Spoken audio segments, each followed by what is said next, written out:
The security chief calmed in. We hear gunfire. Way off. You know what that is, drone girl? Affirmative. There's a compound a few miles out. I'm trying to get my drone out now, but lost contact. She wasn't worried about them following the drone back. She wasn't worried about the bad guys. The bad guys following the drone back. They obviously already knew where the recon team was. A few minutes passed with no word from the drone. Drone girl was hoping it was because the tree line, but feared the loss in contact was because the drone had taken a more critical hit than it realized. Drone girl went outside to listen for it. It was her best recon drone, and it would take up the last of her rarest and most valuable parts to make a new one. There were supposed to be replacement parts for this one. If she had to build a new one, there'd be no replacement parts unless this one could be recovered. Drone girl knew it would be reckless to endanger the entire team for a drone. She waited with anticipation as she couldn't hear anything. From outside, she heard comms going off inside and had to go in to check. Guys, please be on the lookout for my drone, please. And then she went back inside. This is QRT, please respond. Command truck, over. This is command truck, reading ULC, over. Reading ULC, over. We're about 15 out. What's the status? Holding position, waiting for you. Roadblocks on both sides. Radio when you're close and we'll get eyes on you and guide you in, over. Copy on the guide, out. Drone girl relayed the message to the security chief and his second. They'd reviewed the footage as well as the note about the sickos hiding in the ground for the ambushes. The security team spared 3 men and carefully cleared the wooded area on the hill one more time, looking for this specific characteristic. No more sickos were found, but it was noted to look out for this moving forward. Nines remembered really quick and reminded the QRT team to not stop for any apparent survivors and that they'll be filled in at the rendezvous. Nines looked around while she was outside and realized they were in an old city park on a hill. Drone girl pointed out in the direction of the compound. It was some miles away, but not too far. It seems like they leave a few people in waiting in ambush at this site, the second in command lamented. Yep, the security chief said grimly. Dog must have wrestled them out of hiding or slumber or whatever it is they're doing, taking dirt naps half the time. Spaz wagged her tail as if she knew what was going on. The security chief got out a dog treat from his pocket. A row of razor-sharp teeth showed through a wide smile as the young adult puppy anticipated the treat. She sat and rolled over and did a yip, but then got the treat. This made her happy, and she ran off and checked the perimeter again in only a way a dog would. Nine smiled, proud of her weird purple and black dog thing, happy that she had it watching her back. It had saved her earlier, and she'd been in such a rush she forgot to give her doggy the proper attention she deserved. She vowed to herself that she would when Spaz got back. Drone girl looked off longingly, missing her drone. What's wrong, girl? It should have come back by now. Sorry, it'll show up. They know how to find their way back home, you know? Yeah, I know, drone girl said solemnly. They relaxed a minute while the security leads provided rations to the perimeter defenses. Around that time, the short-distance communications came through on everyone's radio. The QRT team was within local comms.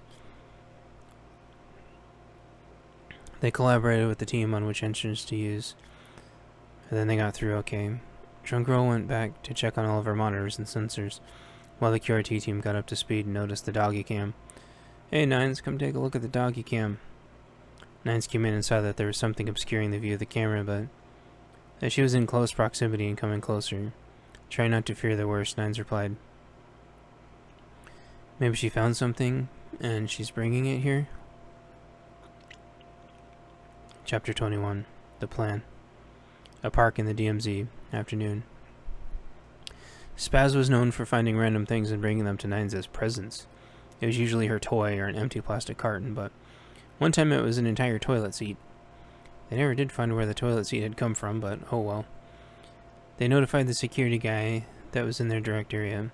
This was happening while the security chief and QRT team lead started setting up shop with their long-distance optics and a squad automatic weapon on loan from a private military contract. They were mentioning how the perimeter was getting doubled and maps drawn of the zone in question. Drone Girl noticed that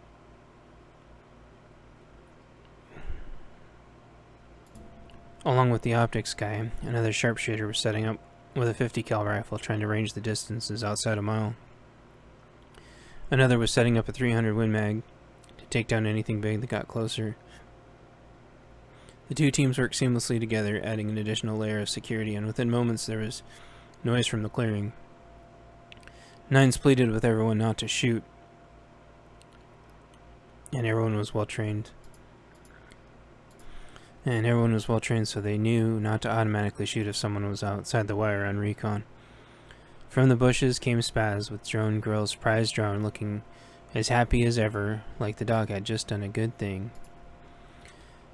It dropped the drone on the ground when it saw everyone with rifles up and got down on the ground herself in the prone position like they were all going to attack something together.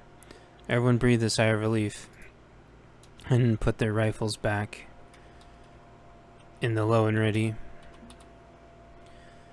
Spaz ran to Nines, who was so happy to see her weird puppy dog again, and Drone Girl ran to her drone to see what had happened. The drone was fine, and Drone Girl got her prize long-distance recon drone in the command vehicle as the wind started to pick up. Tinkering was heard from inside the command truck as bodies were carefully rolled into a pile safely from a distance with sticks and plans discussed. They'd seen the footage of the base and zoned in on it with the long-range optics they had. How do we siege it? It has reinforced concrete walls, steel fence, bollards. There could be hundreds in there. Probably their entire community centralized. They're probably hiding everywhere in the ground nearby. Well, I can hit them from here, but I'm mostly for anti-materiel anyway. We don't have that much 50. Can't starve them out.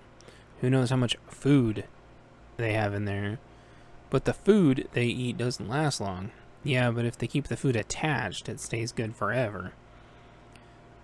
Thought trailed off. Someone was audibly trying not to throw up and excused himself from the conversation. Hey, don't go too far. Yeah, this is disgusting.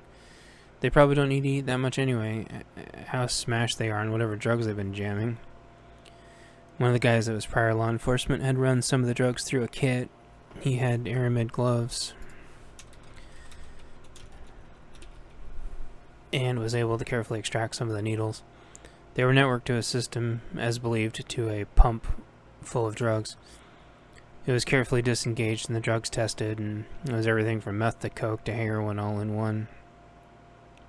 His summation was that they were already druggies and contracted the disease from eating the dogs. As they were starving, they naturally started eating other people, completely blissed out of their minds anyway, and shared the disease around. So the drugs were some kind of cure attempt? Or control attempt? Who knows? Either way, they don't like much of Malaysia's defensive agent. How much of that we got? We got some in 40mm for a grenade launcher. We have then some of those holiday eggs for the drone. We also have conventional grenade ammo to get those houses hot. There's no way in there though, or even close, and they have significant defenses. Yeah, no way to starve them out. Are we sure they're the bad guys? Yeah, I'm looking at a sacrificial altar, a pile of clothes the size of houses. A ton of people with missing arms and legs, and they're all dressed up like dirty insane asylum clerks. What if we dress up like them? Nah, they smoked one of their own people trying to get back in. They're so hopped up they have no clue who's who. They probably shoot everyone that comes up. Could be at random or some short distance contact we don't understand. What if we make a giant wooden bunny and we all hide in it? No, we aren't making a giant bunny. But I got another idea. But I need a really heavy disposable truck. Right then the recovered drone synced up with the command station and uploaded all of its last footage. It gave them all the intel they needed. There was a spot at the park that was closer to the concrete subdivision. One of the prior Navy on the QRT team was sort of a medieval siege weapon enthusiast. He did a bunch of complex math and then found the right spot and used some rope and the logs they sawed down to rig up a fairly simple lever system. Someone got the bodies into a bag and he roped them up to one side, and someone else hot-wired the biggest truck they could find and drove it up to the bluff. During those little expeditions, they found several more of the cultists in hiding for ambush and were able to dispatch them. They were all visibly drugged and very insane. They looked exactly like the people in the concrete-walled subdivision. The attacks were all silent, and someone pieced together that all their tongues were gone. Nobody made an effort to figure out why. They were all added to the body pile the team was collecting.